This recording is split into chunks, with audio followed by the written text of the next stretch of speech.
Your daily dose of sports talk is here. Highlights, interviews, and analysis. From the entertainment capital of the world, SportsWrap with Jason Page starts now. Yes, it does, and great to have you with us on this Wednesday edition of the show. Lots to do over the next 60 minutes on over 270 affiliates across the United States and Canada. Hello to our friends watching north of the border. We just had a request for the show. It's a true story. I don't know why I'm sharing it. We just had a request for a TV station in Belize that wants the show. I swear to God. I can literally show you the text message and email I got on this. So, apparently you'll be able to watch us in Belize soon. If you can Belize that. As I said, a lot to do. If you're watching on YouTube anywhere in the world, including Belize, we appreciate you doing so. So we got a lot to get to over the next 60 minutes, as I said. There is a ton of news happening today. Breaking news out of the NBA involving the Lakers and the sale of that franchise just 9 months after the majority stake in the franchise was sold. We'll get into all of that. Kurt Helin will be here from Pro Basketball Talk at NBCSports.com. We'll also be joined by Sam Yarnell in 10 minutes to talk about the NFL. Kyler Murray named the starting quarterback of the Minnesota Vikings. We've got that to talk about. And David Aardsma is here because if it's a Wednesday on this show, it means Sports Wrap is going inside baseball. And David Aardsma, the former big league reliever and closer with SiriusXM MLB Radio, will help us do that. Are the Angels the worst franchise in all of Major League Baseball right now? I'm not talking about the records and all that. I'm just talking about in the way they're operated and run. They fired all their pitching coaches yesterday, which is just a bizarre story. Mike Maddox, who's a legendary pitching coach in the game, the brother of Greg Maddox. So we got that to get to as well. But we start things out as we always do on this Wednesday edition of the show. It's time for the big story. And the big story is presented by the Daily Wrap, which you can get Monday through Friday courtesy of Substack. It's our daily newsletter. It's free. All you got to do is take out your phone, scan the QR code on the screen. I know you got your phone in your hand. This is not difficult. Scan the QR code. Just take your camera, point it at it. You'll see a code pop up. Tap that. You're subscribed. Go and do it. It's a great newsletter every day, in written form, covering the stories that we're talking about on the show. Check out the Substack Daily newsletter. I promise you won't regret it. The WNBA continues to be on my radar in the big story this week. Maybe it's a theme. I don't know. Stephanie White came under a lot of fire, the head coach of the Indiana Fever, after DiJonai Carrington leveled a hard foul on Sophie Cunningham this weekend in that Fever-Chicago Sky matchup. Because after the game, she came into the post-game presser and said, hey, it's a hard foul, but no problem with it. It's hard basketball. That's kind of the way DiJonai plays the game. Almost sticking up for DiJonai Carrington against those who might say it's a dirty foul, it's an ugly play, all of those things. She got crucified in the media for it. So Stephanie White coming out to meet the media in Indiana before last night's game against the New York Liberty. Listen to Stephanie White. We're not going to edit it. We're going to give you everything she said in her own words. Listen. No, I'm going to start today. This isn't necessarily for those people that are in this room. This is more for an online community that's trying to create narratives that simply don't exist. Trying to create a fabrication or distortion of who I am, of what I'm about. Our players' success, our players' health and wellness, our players' safety is always a top priority for me. One of the things I pride myself on is my relationships with players. For those who have anything to say about the play in the last game, I didn't see the play in real time. I went straight to a press conference. I thought the play got called right. Thankfully, Sophie's okay. Was it egregious? Absolutely. When you have a chance to watch that over and over and over on replay, you can see that. I didn't have that in real time. Were there any I take personally any suggestions that I don't 100% always have my players back. I ride with them 10 toes down all the time. All the time. They know that. It's a shame that we can't have an opportunity to talk about what great basketball they're playing. Because they are f***ing playing. The reality is, with me, I will always lead with love. I will always lead with grace. I will always lead with humility. And I will always lead with integrity. Doesn't mean I'll always get it right. I'm also human.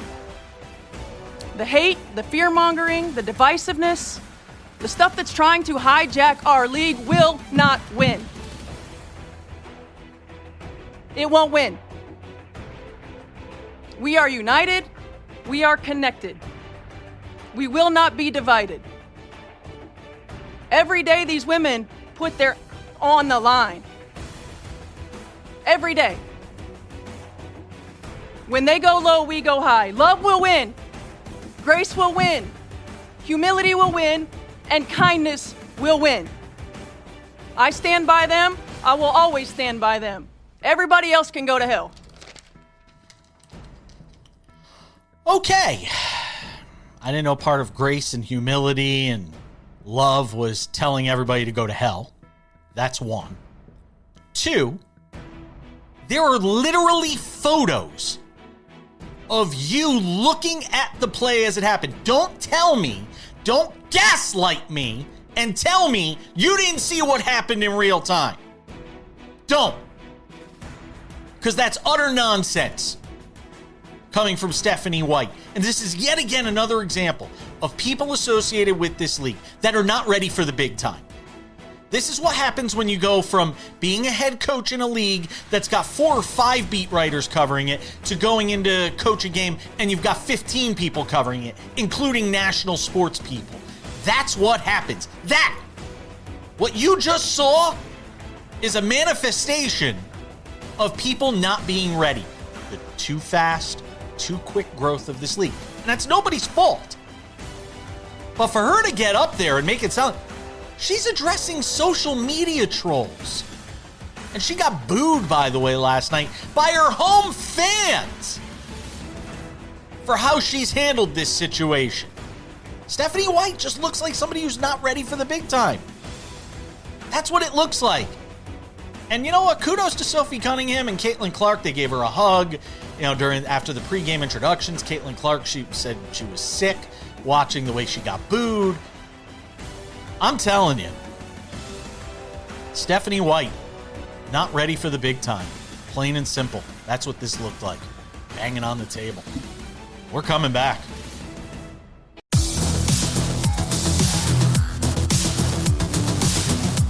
All right, I've had my say in the big story. Which brings us to segment 2. Segment 2.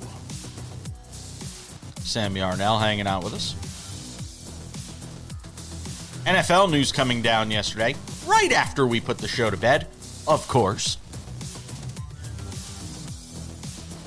Kyler Murray wins the QB1 job with the Vikings without taking a single snap in the preseason.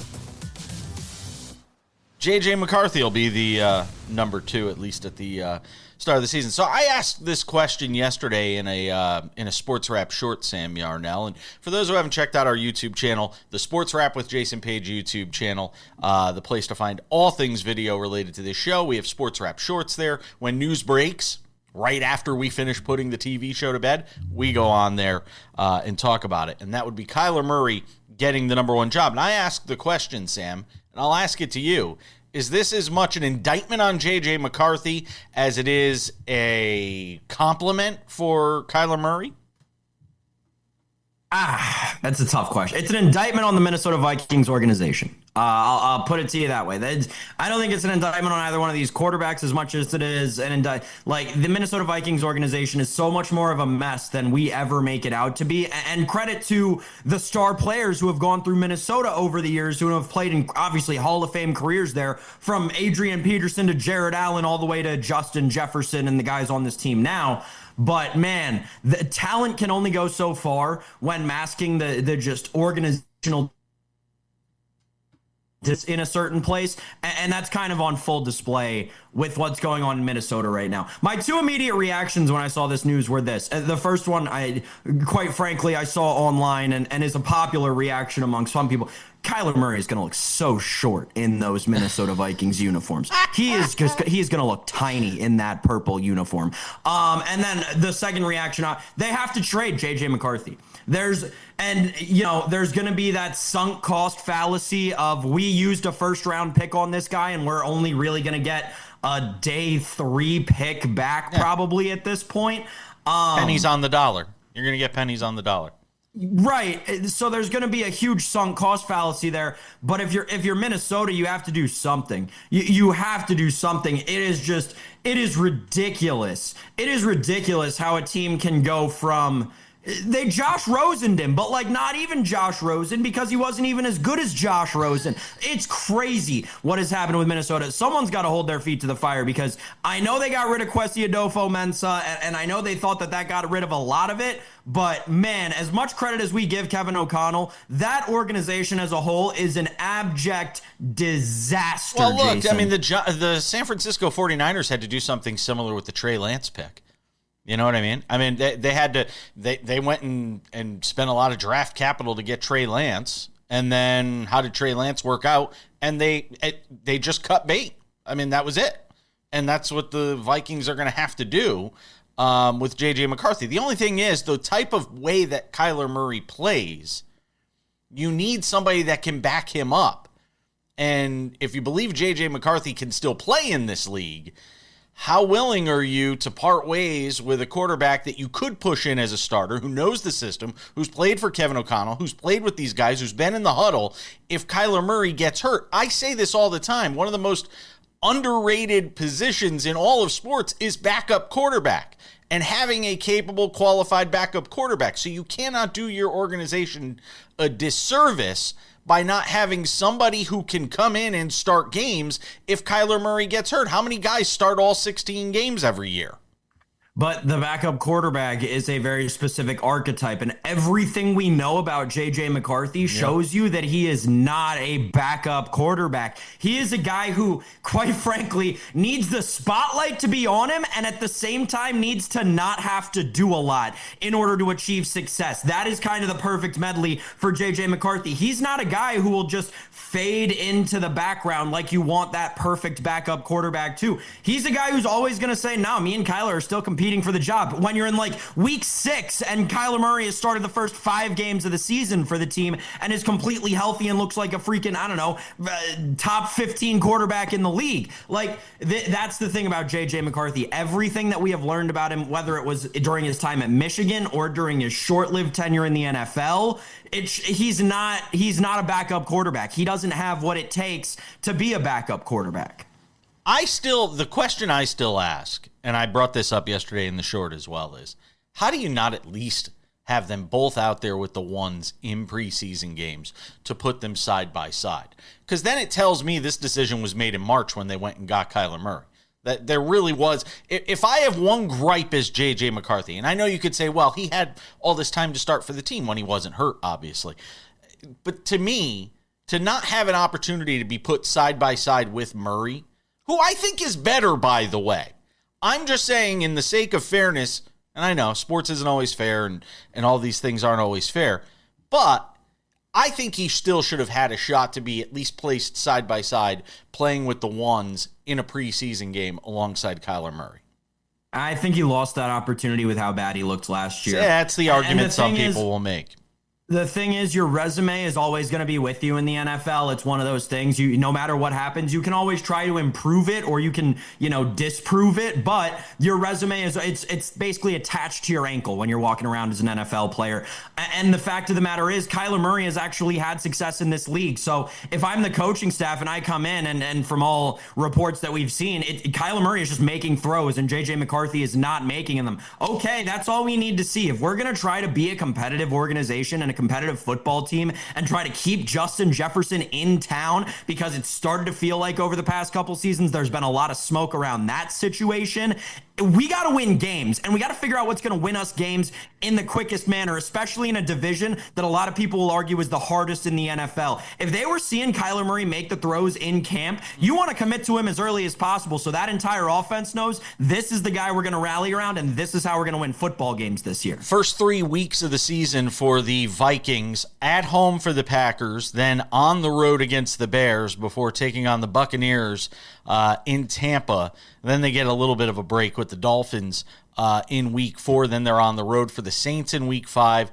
and week 6 home for the Colts. So that's how it looks in the early going for the Minnesota Vikings, who, to make the playoffs, by the way, if you're wondering, they are plus 150 to make the playoffs this season, Sam.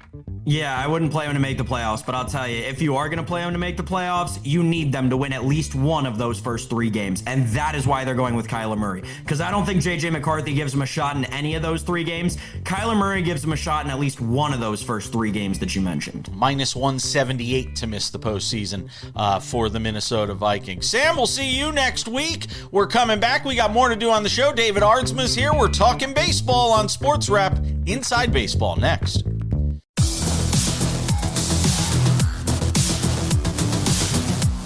Welcome back to the show. Wednesdays on Sports Wrap means one thing. This guy's here. The one and only David Aardsma. The best looking contributor you have. Just straight up. I'm going to say it. Hey, look at the beard. Way grayer this time. Thank God we fixed that mess. I didn't mind it. I liked it like 3 days after the coloring. Then it looked good. This looks good. This looks normal. This looks natural. When I go to the club, though, I don't want to Yeah, that's true. I want to stand out. Yeah, I get it. David Aardsma's here. He talks baseball with us every week as Sports Wrap goes inside baseball with the former big league reliever and closer. You may have seen him on the Little League World Series doing the regional in San Bernardino over the last few days. Did a nice job with that. I saw him on social media eating like massive steaks. He might as well have just eaten the whole cow. Might as well have just eaten the whole thing. I mean, they should have just put the cow in front of you. It was beautiful. It was so good. God, it was massive. Make sure to weigh that protein. All right, so David Aardsma, let's talk baseball. This first thing I wanted to talk to you about was this news out of the Angels, which are, they're the laughingstock of baseball right now. You've got the Angels who have decided to fire the entire pitching staff, basically, including Mike Maddox, who's one of the long-standing, the guy, one of the pitching gurus around baseball that's been around the game for a long time. A lot of respect for that guy. And I'm sure you have a lot of respect for that guy, I would think.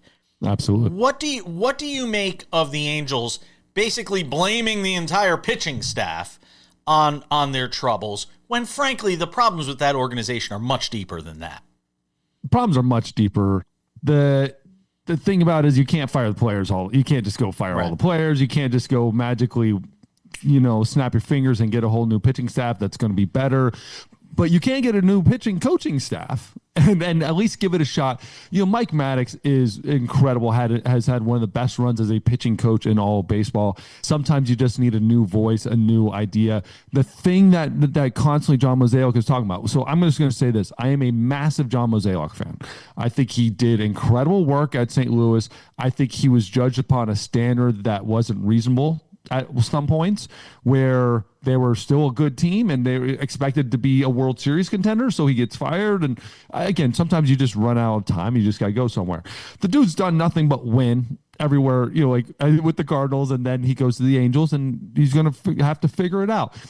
Part of that, though, Mike Maddox, is that they weren't using pitching data the way the pitchers were wanting them to be used, or stuff like that, like kind of like those wordings, like you're not using it enough. I think there's a delicate line in using pitching data and using just realistic, just go out there and get the job done, figure out how to fight and compete and stuff. But young players nowadays, coming up from high school, from even middle school, high school, college, to minors, to the big leagues, want data, see data, know data, and expect data. And if you're not using it, at least as a tool in your tool bag, that's a problem. When I was with the Blue Jays taking over the pitching coordinator kind of roles, Like, that was part of my job, was to introduce pitching data. We had pitching coaches that wanted nothing to do with it. We had pitching coaches that were like, heck yeah. And like the guys were like, heck yeah. I'm like, all right, tamper a little bit, use it, but as a tool. The guys that don't want it, I'm like, guys, if you don't want it, like, the problem is the pitcher on the field is expecting it. So if the Angels pitchers are expecting it and they're not using it, I have some issues with. But I would expect Mike Maddox to know this stuff. So him and Daryl Scott, Don Chitty, the bullpen coach, they all got fired. New staff coming in. I don't think anybody's going to be better than Mike Maddox. At the same time, if you're not doing what the GM's wants you to do, I don't care what your name is. If the GM's telling you to use pitch data, you use pitching data. When you look at the mess that is the Angels right now, especially post Ohtani, how much time do they have to fix it? Does, your guy, the GM that you love, how much time does he have? Realistically, do you give him 3 years? Like, how long does it take to fix it? Because you're not just talking about what's going on at the major league level. You're talking about redoing it in the minors, changing the philosophy there. You're talking about drafting. You're talking about the international pool. It's a lot to get your arms around. How long do you get? 4 years. 4 years as a GM. And the thing about that is, because this isn't the NFL where it's like draft and sign free agents and find a head coach. It's not that simple. It's not the NBA where it's maybe even more simpler than that. It is, you have to build your minor league organization, but you start by hiring a minor league or a minor league coordinator. You start by hiring a draft coordinator. You start by hiring a director of the draft, director of international scouting. It is a massive undertaking. And that's where GMs do the really good work, is hiring down below and then letting those guys make those decisions, those small decisions on who we draft, who we sign, all those things. And that slowly builds up into an organization that's run. Like, the Brewers didn't start at the big leagues. That started in the minor leagues, international signing. They built a new facility. They're doing X, Y, Z, a million different things down below. And then at the top, Pat Murphy's sitting there going like, hey, this is awesome. Like, who's the next Miz? Let's keep going. But you don't realize how much work underneath. So John Mozeliak is very good at building that system. But the problem is the Cardinals weren't giving him the money, and then he ended up leaving. The Angels, Artie Moreno, like, you have to really invest in the minor leagues. I actually am going to give it a lot of credit here. The Angels have done an incredible job of trying to get big leaguers to go to the Angels and to win. They've just been incredibly unsuccessful when they get those players. Like Albert Pujols, huge deal. Anthony Rendon, big, giant deal. They went out. Greinke was an Angel for a little bit. Like, almost every name in Major League Baseball has been linked with the Angels trying to get Josh Hamilton. I mean, there's so many players that they've gone out in the past and tried to bring in and try to overturn this thing. It's just the least successful of them and at the same time, from a draft standpoint, they've had very few really successul drafts. In the last 45 seconds of this segment, how difficult is it, though, when you're the little brother to the Dodgers, especially with all the success that they're having, to bring in talent? Because if you're going to go play in LA, you'd rather go play for the Dodgers. You're not going to go play for the Angels. Dodgers only have 26 spots. Yeah, it's true.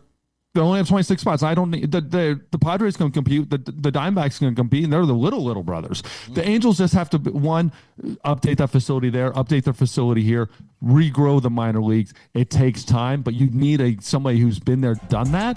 Mozeliak might be the first GM in a while who's really been there and done that. Yeah, and look, Artie Moreno, had some fleeting ideas about selling the franchise a couple of years ago. You wonder if a change in ownership also would be a catalyst for this organization. David Aardsma is hanging out with us. I got more to talk about with him. We'll get to a few things in the next segment, including Tarik Skubal, the Red Sox slumping.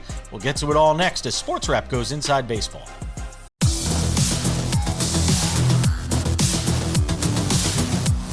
Welcome back to the show. SportsWrap goes inside baseball every Wednesday with David Aardsma, former big league reliever and closer. All right, rapid fire here. Tarik Skubal making his first home start for the Dodgers this week. Wasn't great. And it's kind of funny. The Tigers have been going one way since they dealt Skubal, and the Dodgers were kind of going the other way. Now they've won a few games in a row. Right. What's it like for Scooble in this situation to go from the only place he's ever known in Detroit to Los Angeles to the bright lights of the Dodgers and everything that comes with that, facing the National League, which, yeah, I know they play interleague, but it's not the same thing. There's a good chance in an interleague series he's not even starting because it's only a few games. The difference now for him and the adjustment that has to be made here. The biggest thing is going from being the big fish in a smaller pond to a big fish with giant fish around you and not having to have the pressure and stuff. So sometimes people pitch really well with that pressure. Sometimes they don't like, sometimes it's different going out there for the first time in his career, not having to basically throw a shutout to win a baseball game. And so things change. He's throwing actually harder in LA right now, but his walks are up, his strikeouts are down. So it's a little off and on. He might be over pitching trying to do it. He might be just not quite comfortable. The mound in LA versus the mound in Detroit are totally different. Guys, these are completely different setups, mounds. Everything looks a little bit different.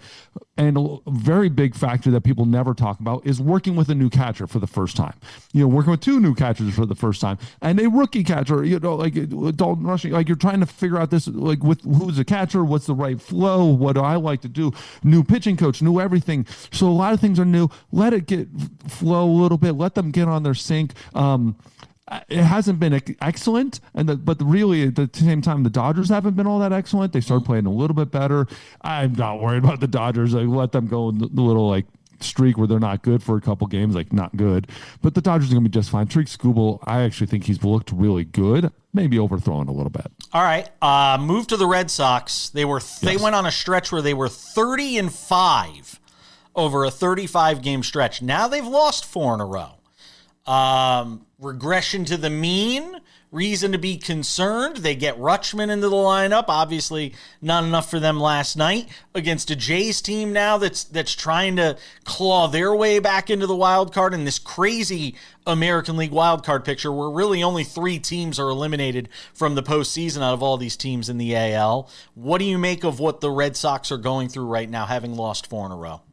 And the way these teams are streaking, you never know. One of those teams might decide to just turn a corner and win 16 in a row and be right in the middle of it.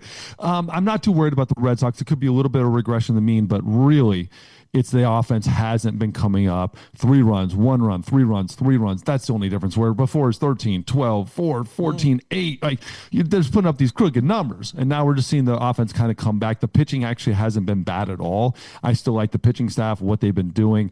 Aroldis Chapman came back to earth for a little bit, giving up a couple runs. And so I'm not worried about the Red Sox, the way they're losing. I'm not too concerned about it. If we start seeing a 6-0, a 7-0, that's a concerning piece to me. Texas, the Tigers, the Twins, the Guardians, the Orioles, the Blue Jays, and the Mariners are all within 4 games of each other for that 3rd wild card, with the Rangers holding the spot, only a half game better than Detroit, who is still amazingly very much still in the thick of things. By the way, they have a plus 89 run differential. How are you 59-60 with a plus 89 run differential, which goes to tell me that number doesn't mean anything? Who's going to wind up with that 3rd wild card as of August 12th, David Aardsma? Toronto Blue Jays. Wow. Really? Out of all those teams, now again, I love the Rangers. And I was a big Ranger fan. A lot of teams to leapfrog. A lot of teams to leapfrog, but they're 2.5 games back. That's just constantly winning 2 out of 3. That's just 2 out of 3. Guys, just win a series. Win a series. Go out there, win 2 out of 3. I don't even need you to beat everybody. Just win 2 out of 3, and you're going to be fine. And they will win a playoff spot.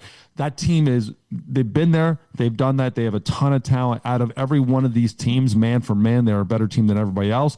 They know how to win. It's just they haven't been winning, and you just got again. 2 out of 3, guys. They're 6-4 in their last 10. If they're 6-4 here on out, they're in the playoffs, and they're leapfrogging the Boston Red Sox probably at that point. As long as they're 6-4 every 10, they're going to be just fine. They're picking up 2 games on everybody. I keep waiting for somebody to break out of that pack. I mean, it's the middle of August, and nobody is breaking out of that I'm pack. going out on a limb here, but you got to think, are the Blue Jays better than the Orioles? Yes, man for man. Are they better than the Guardians? Yes, outside of third base. Are they better than the Twins? Absolutely, every single position. Are they better than Tigers? Now, yes. Are they better than Rangers? Almost every single position. Maybe not second base or whatever. just man for man, I can't look at that team and go, like, what's going on? And if Vladdy gets on a hot streak, they're going to go crazy. Cal Raleigh, the only wild card here is if Cal Raleigh decides to start hitting the ball, Cal Raleigh and that Mariners team might. You bring up Raleigh. What do you attribute this to? How can you go this far backwards 12 months later?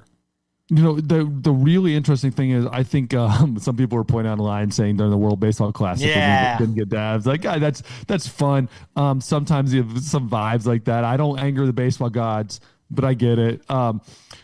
Everything's regressed incredibly. Batting 100 points less. Crazy. 45 home runs less than whatever at this. Like some crazy numbers. Really, what I look at and what I see is his swing is the same speed. He's barreling the balls. It's just the exit velocity for some reason is so much less, and his angle is so much less. So as the ball's coming off the bat, the angle of the ball, it's just way less. And so those two things combined is like you're not hitting the ball as hard. If he hit the ball as hard, he'd be crushing it. I always appreciate you, my friend. Thank you, as always. Congrats on the work during the Little League World Series over on ESPN on the regional in San Bernardino. Good job. Thank you.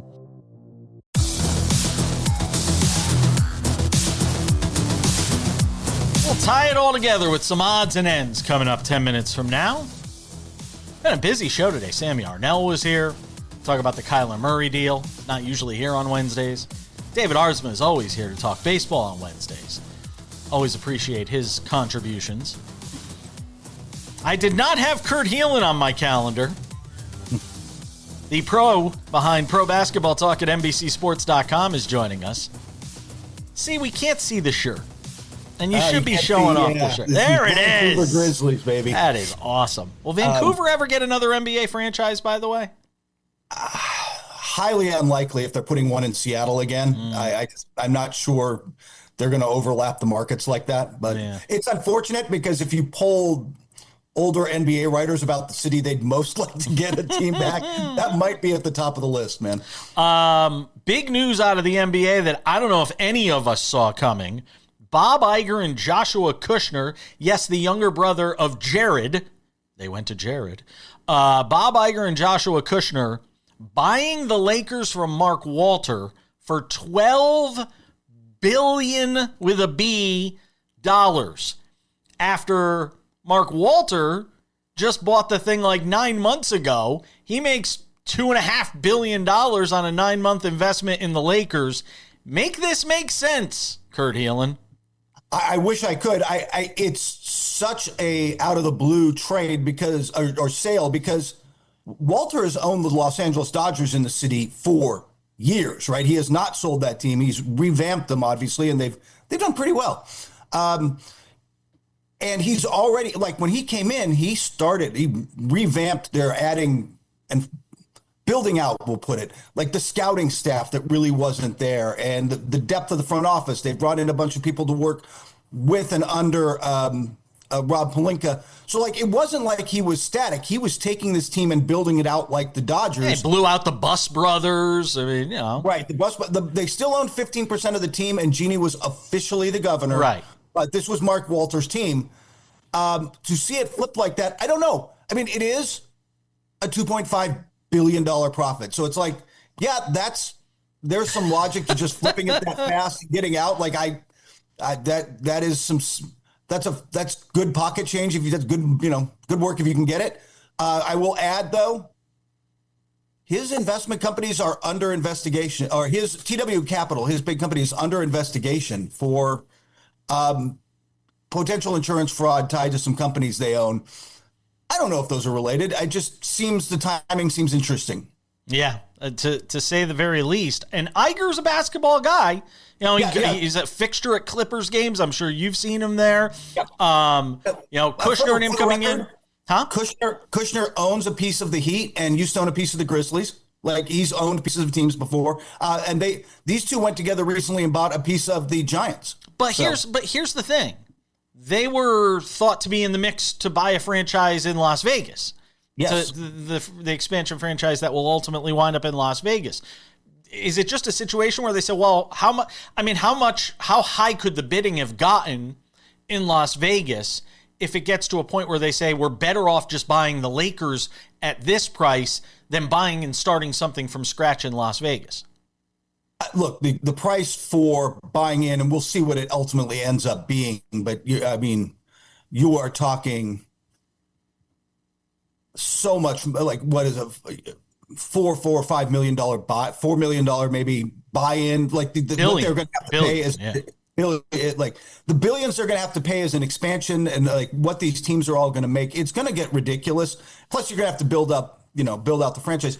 I think, though, I'm not sure if it's that or the fact that you're buying the Lakers. Like, it's expensive, but you are buying the premier brand in in basketball. You are buying an established product that is loved by a huge fan base around the globe. This isn't buying the Memphis Grizzlies, with all due respect to the Memphis Grizzlies, right? This is buying an iconic brand, and that might be worth the price when they got into it, more than trying to build that kind of thing in Las Vegas. How does this change, real quick? How does this change then the state of play for who winds up with the franchise in Vegas? There were multiple bidders there, so that obviously opens the door to potential other bidders. I know that the Knights owner was Foley. Does Foley still feel like the favorite in Vegas?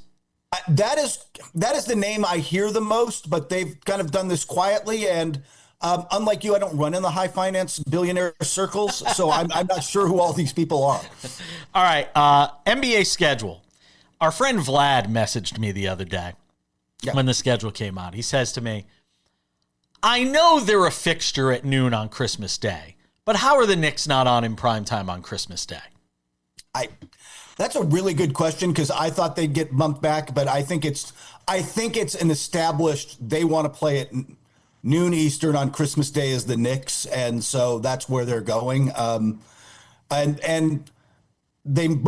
Look, the primetime game is LeBron James now coming back to Los Angeles to play the Lakers on Christmas Day at, I think it's 5 Eastern. So, like, that's now the big game. But I believe that's give me if I'm wrong, because I just was writing a different story on scheduling. The Knicks and the Spurs, right? Yes. Knicks and Spurs. So that's Victor Wembanyama's one trip to Madison Square Garden. That is a huge deal. That probably should be more in primetime, but they're going to leave it. They're going to leave it at the noon start, and my wife will be thrilled when I'm trying to turn that on at 9 a.m. Pacific time and end Christmas. So I've got 30 seconds. And I know you work for NBC Sports. I get it. A 3 o'clock East. This is not baseball. Yeah. A 3 p.m. Eastern game between the Celtics and Pistons. Really? They wanted the triple header. That's how you make it work to go in the time slot. And I think you're going to get, look, there's still a real anticipation, and that's still Cade Cunningham versus Jason Tatum. It's a good game. I think you're going to get people to tune in. Oy vey. Kurt Helin, Pro Basketball Talk at NBCSports.com. Thank you. Thank you.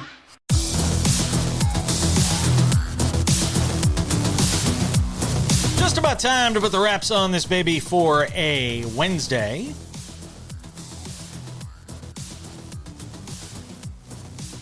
Friday, I promised this last week, Friday's show, because I'll be traveling. Last vacation, getaway, before the start of football season, and then we are full steam ahead until basically March Madness. So, got to take the break when we can. So this weekend, we're doing one of these little weekend getaways. So, before we go, couple of reminders. Friday, we've got the entire conversation I had with Linda Cohn last week for you. That will be Friday's episode of SportsWrap, talking about her career at ESPN, what happens next, what she's doing now on YouTube, and some of the top stories in sports. That with Linda Cohn on Friday's show. Couple of reminders. The Sports Wrap with Jason Page podcast. If you have not signed up yet for the podcast, if you have not subscribed yet, what are you waiting for? The audio version of this show available Monday through Friday, wherever you get your podcasts. Do that today. The Sports Wrap with Jason Page YouTube channel is the place to find all things Sports Wrap with Jason Page. The Monday through Friday TV version of the show. 45 minutes, all the commercials stripped out, waiting for you every afternoon on the Sports Wrap with Jason Page YouTube channel. Sports Wrap Originals, Extended Conversations, Sports Wrap Shorts, all available there. The Sports Wrap with Jason Page YouTube channel. Subscribe today. We've also got the Sports Wrap website, sportswrap.tv, sportswrap.tv, right there above my head. Go and check that out. The aforementioned podcast, the YouTube channel, Sports Wrap Shorts, access to the daily newsletter, the Daily Wrap on Substack. You can just go to the website, sportswrap.tv. Sign up right there. It's easy. And you'll have access to the daily newsletter. You could also send us comments. There's a section at the bottom of the page for that. Find your affiliate and more only at sportswrap.tv. And without any further delay on this Wednesday edition of the show, it's time for some odds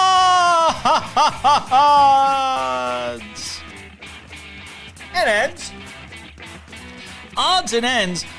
Kudos to Matt Hasselbeck, who made news today, announcing that he had recently taken place in a study over at Boston University. BU is the leading research school when it comes to CTE, this terrible, hideous diagnosis that so many people receive post-mortem because it can't be diagnosed in the living yet. That leads to dementia. It's got connections to ALS, suicide rates, all sort of mental illness that can derive from CTE. And it is prevalent in football players. And we're finding out it's prevalent in hockey players as well. So what Matt Hasselbeck did, the former quarterback, is now 50 years old. Matt Hasselbeck put himself through 2 days of tests at BU to try and help them study the brain, image the brain, map the brain more, try and figure out a way to diagnose CTE in the living rather than having to wait until somebody passes away. Also, Matt Hasselbeck has decided he's going to donate his brain post-mortem for studies in CTE. A great gesture by Matt Hasselbeck. And look, this is something that's going to continue to hang like a black cloud over the NFL until we figure something out. And the folks at BU are on the leading edge of trying to figure out what causes CTE, besides repetitive brain hits, repetitive head hits when you're playing in football. And who would know that more than a quarterback? I think Matt Hasselbeck said he had suffered 3 concussions before he even started playing organized football, something like that. It's a scary thing. So hats off to Matt Hasselbeck on this decision to try and help from a scientific standpoint players who are playing now and those that will come in the future. Odds and ends, CBS rolling out its broadcast crews for the upcoming season. And the worst kept secret is that Tony Romo won't be part of that crew, but this guy will. JJ Watt. JJ. It's going to be fun watching him with Jim Nantz this year. He was part of the number 2 crew last year, I believe, with Ian Eagle. He gets bumped up. He'll work with Nantz this season on the NFL broadcasts. And they still have to figure out what they're going to do with this guy. I don't know what they're going to do with Tony Romo. Hello, friends, by the way, Mr. Nantz. They got to figure out what they're going to do with Tony Romo. And I would imagine they'd like to get that solved sometime before the start of the season, but they say there's no rush, which means they're trying to negotiate a settlement.